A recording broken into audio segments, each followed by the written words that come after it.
Hello students, आप सभी का डेली क्वेश्चन प्रैक्टिस में हार्दिक स्वागत है। आज हम लोग डील करेंगे बायोलॉजी के topic molecular basis of inheritance के एग्जाम्पलर के क्वेश्चन से।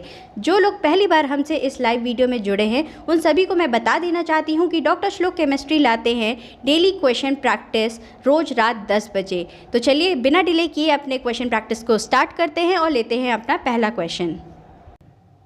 तो चलिए आइए स्टूडेंट, हम लोग ले लेते हैं मॉलिक्यूलर बेसिस ऑफ इनहेरिटेंस का पहला क्वेश्चन। हमारा पहला क्वेश्चन है, in a DNA strand the nucleotides are linked together by. Options देख लेते हैं। ऑप्शन ए है ग्लाइकोसिडिक बॉन्ड, ऑप्शन बी है फॉस्फोडाइएस्टर बॉन्ड, ऑप्शन सी है पेप्टाइड बॉन्ड्स और ऑप्शन डी है हाइड्रोजन बॉन्ड। तो आप सभी लोग अपना आंसर सोच लें, फिर मैं आपको आपका सही आंसर बता देती हूँ कि इस क्वेश्चन का सही आंसर क्या है। तो उम्मीद है आप सबने अपना आंसर कमेंट बॉक्स में लिख दिया होगा। तो अब मैं आपको इसका सही आंसर बता देती हूँ। इसका सही आंसर है फॉस्फोडाइएस्टर बॉन्ड्स। तो चलिए अब अपना नेक्स्ट क्वेश्चन लेते हैं। हमारा नेक्स्ट क्वेश्चन है, a nucleoside differ from nucleotide it lacks the. Nucleoside nucleotide से किस चीज़ में डिफ़र करता है, आपको वो ऑप्शन बताना है। तो चलिए ऑप्शन देख लेते हैं। ए बेस, बी शुगर, सी फॉस्फेट ग्रुप और डी हाइड्रोक्सिल ग्रुप। तो आप सभी अपना आंसर लिख दें कमेंट बॉक्स में ताकि मैं आपको सही आंसर बता सकूं। तो उम्मीद है आप सब ने अपना सही आंसर दे दिया होगा। तो अब इस क्वेश्चन का एक्यूरेट आंसर क्या है? इस क्वेश्चन का एक्यूरेट आंसर है option number C, phosphate group. Nucleoside में फॉस्फेट ग्रुप पाया जाता है, बल्कि न्यूक्लियोटाइड में फॉस्फेट ग्रुप नहीं होता। तो आइए चलिए अपना अगला क्वेश्चन ले लेते हैं। हमारा अगला क्वेश्चन है, both deoxyribose and ribose belong to a class of sugar called. आसान क्वेश्चन है, इसका ऑप्शन पढ़ देते हैं। A triose, B hexoses, C pentoses और डी पॉलीसेक्राइड्स। तो आप लोग देख लें कौन सा इसमें ऑप्शन सही है और कमेंट बॉक्स में भी अपना आंसर मेंशन कर दें। उसके बाद मैं आपको सही आंसर बता देती हूँ। तो चलिए स्टूडेंट्स, इसका सही आंसर बता देते हैं। इसका सही आंसर है ऑप्शन नंबर सी, पेंटोजेस। इस क्वेश्चन का आंसर आप सभी को पता होगा, इजी क्वेश्चन था। तो चलिए आइए अपना फोर्थ क्वेश्चन ले लेते हैं। हमारा फोर्थ क्वेश्चन है, the fact that a purine base always paired through hydrogen bond with a pyrimidine base leads to in the DNA double helix. मतलब जो प्यूरीन का पिरिमिडीन से बॉन्ड होता है वो डीएनए डबल हेलिक्स में क्या काम करता है। तो आइए ऑप्शंस देख लेते हैं। ऑप्शंस है A the antiparallel nature, B the semi conservative nature, C uniform with throughout DNA और D uniform length in all DNA. तो आप सभी लोग आराम से अपना आंसर सोच लें, समय ले लें, पर सही आंसर दें। तो आंसर देने के लिए मैं आपको टाइम दे देती हूँ, कमेंट बॉक्स में लिख दें, फिर आपको मैं सही आंसर बता देती हूँ।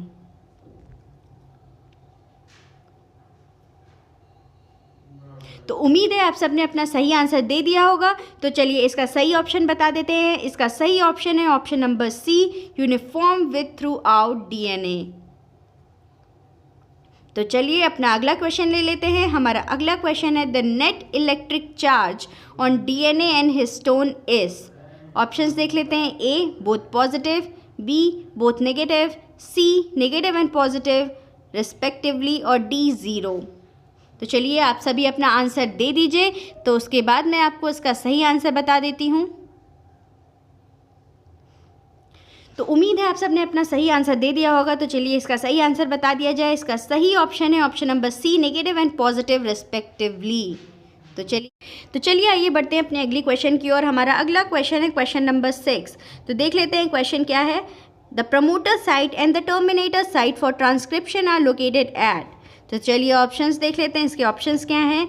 ए 3 downstream end 5 upstream end respectively of the transcription unit. Option B है 5 upstream end 3 downstream end respectively of the transcription unit.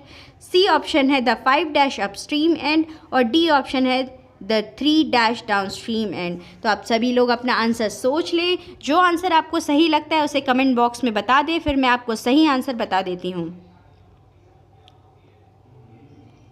तो उम्मीद है आप सबने अपना सही आंसर दे दिया होगा। तो चलिए इसका सही आंसर बता देते हैं। इसका सही आंसर है option number A, 3 downstream end 5 upstream and respectively of the transcription unit. तो यही इसका सही आंसर है। तो चलिए बढ़ते हैं अपनी अगले क्वेश्चन की ओर। हमारा अगला क्वेश्चन है, which of the following statement is the most appropriate for sickle cell anaemia. इन गिवन स्टेटमेंट्स में से कौन सा ज़्यादा अप्रोप्रिएट जाता है सिकल सेल एनीमिया के साथ।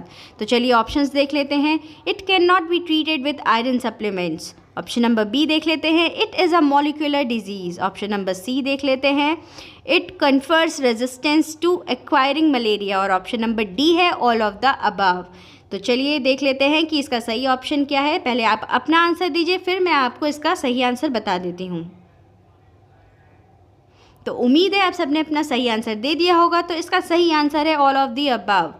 क्यों? क्योंकि ये आयरन सप्लीमेंट से ट्रीट नहीं हो सकता, मॉलिक्यूलर डिजीज़ है और रेजिस्टेंस प्रोवाइड करता है मलेरिया को। जिनको सिकल सेल एनीमिया होता है उन्हें मलेरिया नहीं होता।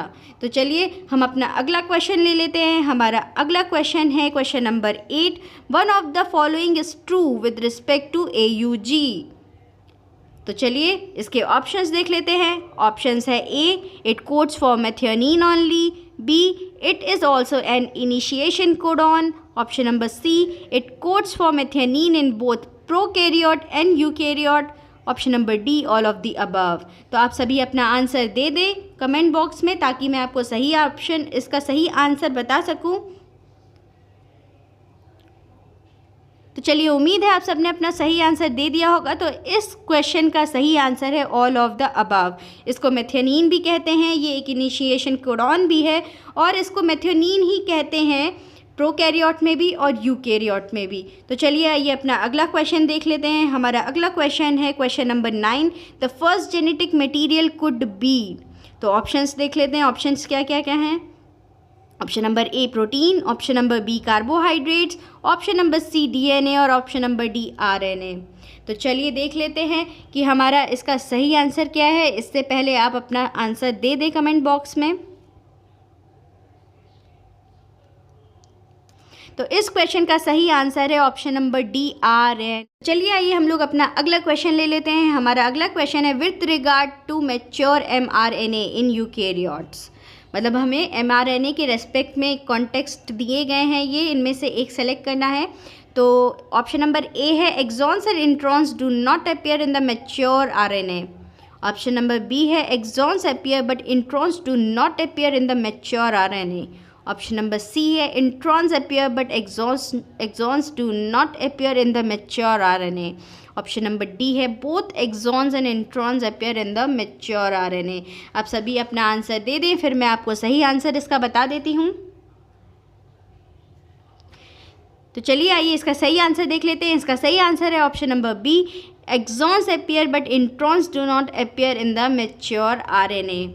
तो चलिए आइए अपना अगला क्वेश्चन ले लेते हैं। हमारा अगला क्वेश्चन है question number 11, the human chromosome with highest and least number of genes in them are respectively A, chromosome 21 and Y, B, chromosome 1 and X, C, chromosome 1 and Y और T, chromosome X and Y। तो आप सभी लोग अपना answer सोच लें, comment box में लिख दें, ताकि मैं आपको आपका सही आंसर बता सकूं। तो उम्मीद है आप सबने अपना सही आंसर लिख दिया होगा। तो इसका करेक्ट ऑप्शन है option number A, chromosome 21 and Y। तो चलिए आइए देख लेते हैं क्वेश्चन नंबर 12 क्या है। हमारा क्वेश्चन नंबर 12 है, who amongst the following scientist had no contribution in the development of the double helix model for structure of DNA। तो चलिए ऑप्शंस देख लेते हैं। हमारा ऑप्शन है option number A, Rosalind Franklin, option number B, Maurice Wilkins, option number C, Erwin Chargaff और option number D, Meselson and Stahl. तो चलिए आप सब लोग अपना आंसर सोच लीजिए, कमेंट बॉक्स में लिख दीजिए, फिर मैं आपको इसका सही आंसर बता देती हूँ। तो उम्मीद है आप सबने अपना सही आंसर लिख दिया होगा। तो इसका सही आंसर है option number D, Meselson and Stahl. Meselson और स्टाल ने दिया था semi conservative nature of DNA। तो चलिए आगे चलते हैं और देख लेते हैं हमारा अगला क्वेश्चन। हमारा अगला क्वेश्चन है question number 13, DNA is a polymer of nucleotides which are linked to each other by 3' to 5' phosphodiester bond.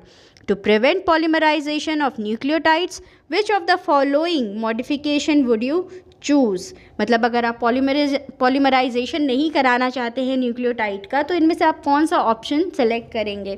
तो चलिए आइए देख लेते हैं ऑप्शंस क्या क्या हैं। Option number A, replace purine with pyrimidine। Option number B, remove or replace 3-OH group in deoxyribose।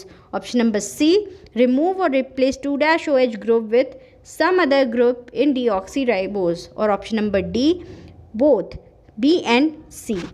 तो आप सब लोग अपना आंसर सोच लें, आपको इसमें से कौन सा ऑप्शन एक्यूरेट लगता है।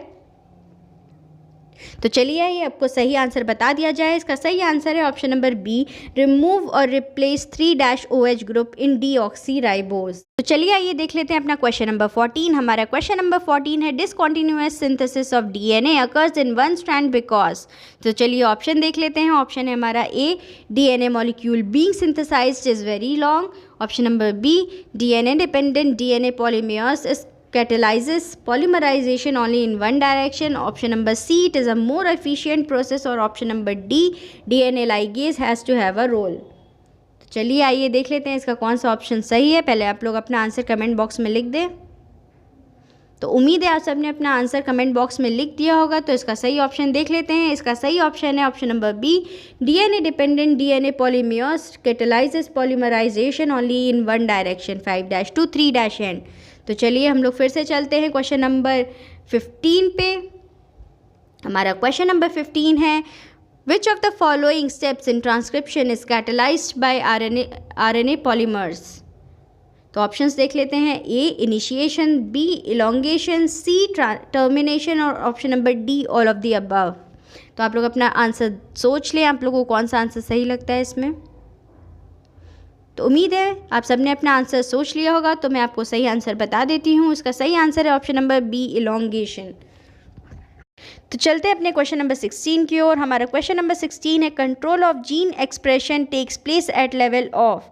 तो ऑप्शन नंबर ए है DNA replication, option number B है ट्रांसक्रिप्शन, ऑप्शन नंबर सी है ट्रांसलेशन और ऑप्शन नंबर डी है नन ऑफ द अबव। तो आप सब लोग अपना आंसर सोच लीजिए और कमेंट बॉक्स में लिख दीजिए, फिर मैं आपको आपका सही आंसर बता देती हूँ।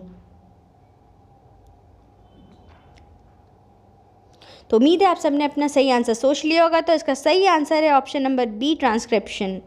जीन एक्सप्रेशन जो होता है वो ट्रांसक्रिप्शन के टाइम पे ही अपने आप को शो करता है।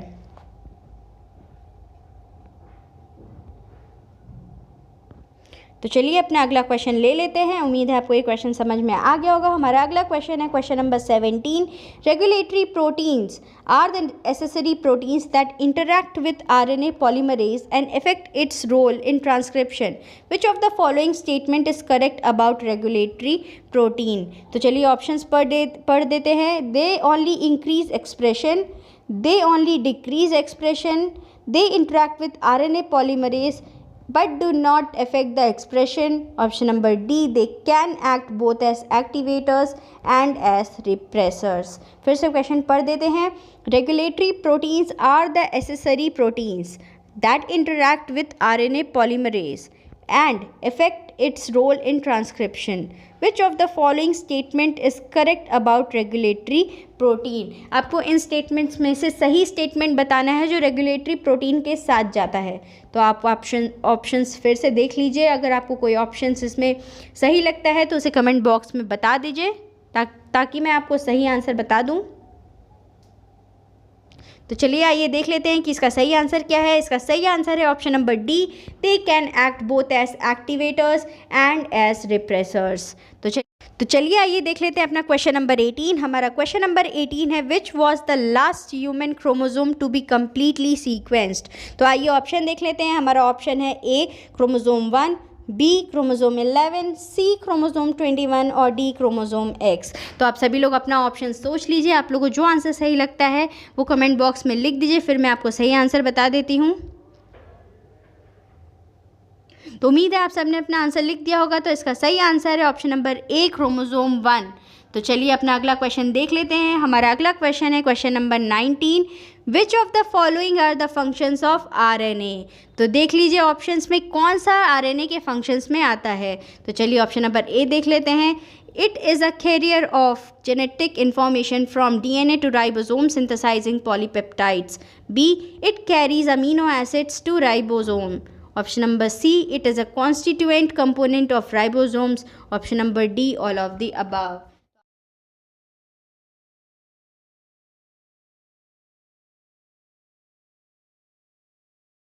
उम्मीद है आप सबने अपना आंसर कमेंट बॉक्स में लिख दिया होगा। तो चलिए आपको सही आंसर बता दिया जाए। इसका सही आंसर है ऑल ऑफ दी अबव। सो सारे स्टेटमेंट ऊपर दिए हुए हैं वो आरएनए के साथ जाते हैं। तो चलिए चलते हैं अपने अगले क्वेश्चन की ओर। हमारा अगला क्वेश्चन थोड़ा सा डिफ़िकल्ट हो सकता है, तो चलिए पढ़ लेते हैं क्वेश्चन क्या है। While analysing the DNA of an organism a total number of 5386 nucleotides were found, out of which the proportion of different bases were adenine 29%, guanine 17%, cytosine 32%, thymine 17%. Considering the Chargaff's rule, it can be concluded that option number A, it is a double-stranded circular DNA. Option number B, it is single-stranded DNA. C, it is a double-stranded linear DNA. और option number D, no conclusion can be drawn. तो आप सभी लोग अपना options देख लें। जो option आपको सही लगता है वो कमेंट बॉक्स में कमेंट कर दें।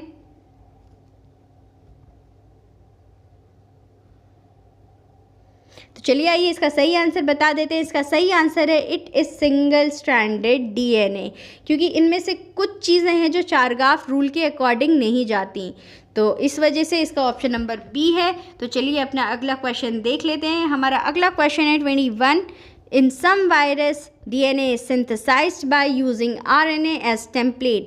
Such a DNA is called option number A, ADNA, option number B, BDNA, option number C, cDNA, option number D, rDNA। तो चलिए आप लोग अपना आंसर सोच लीजिए और करेक्ट ऑप्शन अपने कमेंट बॉक्स में लिख दीजिए, ताकि मैं आपको इसका सही ऑप्शन क्या है वो बता सकूं। तो आइए, मुझे उम्मीद है आपने अपना ऑप्शन लिख दिया होगा। अब मैं आपको इसका सही ऑप्शन बता देती हूँ। इसका सही ऑप्शन है ऑप्शन नंबर सी, cDNA, यानी कॉम्प्लीमेंट्री DNA।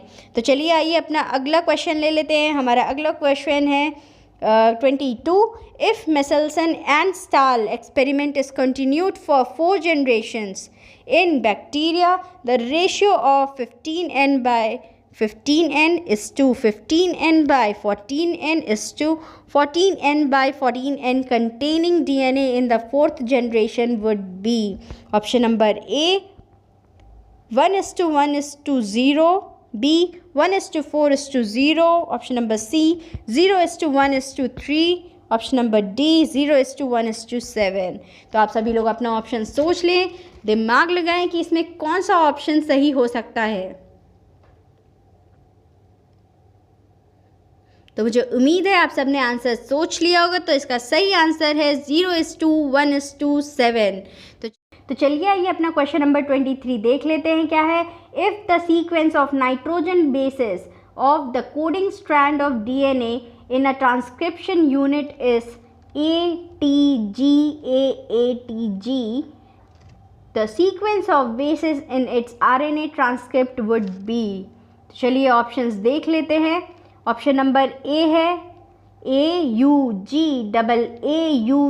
आप पेन पेपर लेके बैठ जाइए और ऑप्शंस को लिख लीजिए, ताकि आपको ऑप्शन सेलेक्ट करने में प्रॉब्लम नहीं होगी। ऑप्शन नंबर बी है हमारा UAC। ऑप्शन नंबर सी है हमारा CAW। और ऑप्शन नंबर डी है हमारा GUA। तो आप लोग फिर से ऑप्शंस देख लें, अच्छे से देख लें, लिख लेंगे तो बेटर है।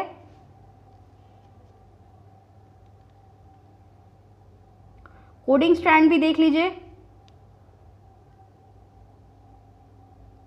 तो उम्मीद है आप सब लोग अपना आंसर लिख रहे होंगे, देख रहे होंगे कि आपको कौन सा आंसर सही लगता है।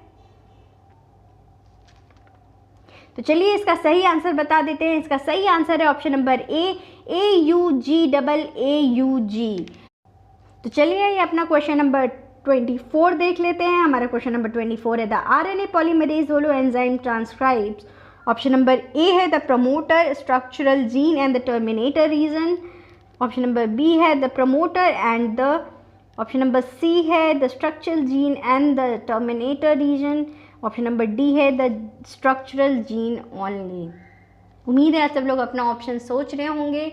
सही ऑप्शन कमेंट बॉक्स में लिख दें, फिर मैं आपको इसका राइट आंसर बता देती हूँ।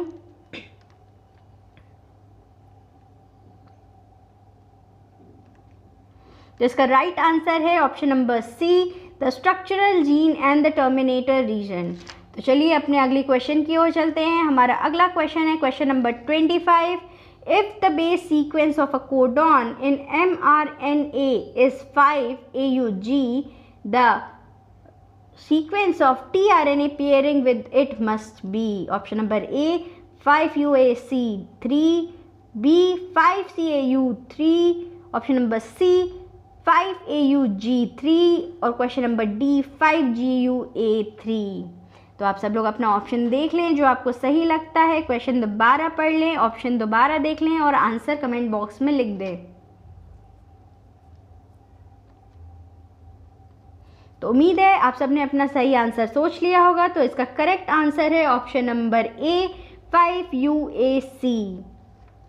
तो चलिए अपने अगले क्वेश्चन की ओर चलते हैं। हमारा अगला क्वेश्चन है the amino acid attaches to the tRNA at its. Amino acid tRNA के कौन से एंड से अटैच होता है? तो ऑप्शंस देख लेते हैं। Option number A 5' end, option number B 3' end, option number C anticodon side, option number D DHU loop. तो चलिए आप लोग अपना आंसर उम्मीद है लिख चुके होंगे। तो चलिए देखते हैं कि इसका राइट ऑप्शन क्या है। इसका राइट ऑप्शन है हमारा ऑप्शन नंबर बी 3' एंड। तो चलिए अपने अगले क्वेश्चन की ओर चलते हैं। हमारा अगला क्वेश्चन है to initiate translation the mRNA first bind to. Translation को स्टार्ट करने के लिए mRNA पहले किससे बाइंड करता है? ऑप्शन नंबर ए है the smaller ribosomal subunit, option number B है the larger ribosomal subunit, option number C है द होल राइबोसोम और ऑप्शन नंबर डी है नो सच स्पेसिफिसिटी एग्जिस्ट। तो उम्मीद है आप सबने अपना आंसर सोच लिया होगा। तो चलिए आपको इसका सही आंसर बता दिया जाए। इसका सही आंसर है द स्मॉलर राइबोसोमल सब यूनिट। तो चलिए अपने अगले क्वेश्चन की ओर चलते हैं। हमारा अगला क्वेश्चन है क्वेश्चन नंबर 28। हमारा क्वेश्चन नंबर 28 है the lac operon get switched on when. Option number A है हमारा lactose is present and it binds to repressor, option number B repressor binds to operator, option number C RNA polymerase binds to operator, option number D lactose is present and it binds to RNA polymerase। तो चलिए इसी के साथ मैं आपको थोड़ा time देती हूँ कि आप अपना सही आंसर सोच लें। इस क्वेश्चन का मतलब आपको समझ में आ रहा होगा। तो चलिए हम अपना ऑप्शन देख लेते हैं कि इसका कौन सा ऑप्शन सही है। तो इसका सही ऑप्शन है option number A lactose is present and it binds to the repressor. इसी के साथ हमारे सारे क्वेश्चंस ख़त्म होते हैं और यही ख़त्म होता है हमारा मॉलिक्यूलर बेसिस ऑफ इनहेरिटेंस के डेली प्रैक्टिस क्वेश्चंस। उम्मीद है कि आपकी रिवीजन हुई होगी, आपको पता चला होगा कि आपको कितनी और रिवीजन करनी है। इसी के साथ हम वीडियो को एंड करते हैं। फिर मिलते हैं कल रात 10 बजे इसी डेली क्वेश्चन प्रैक्टिस की सीरीज़।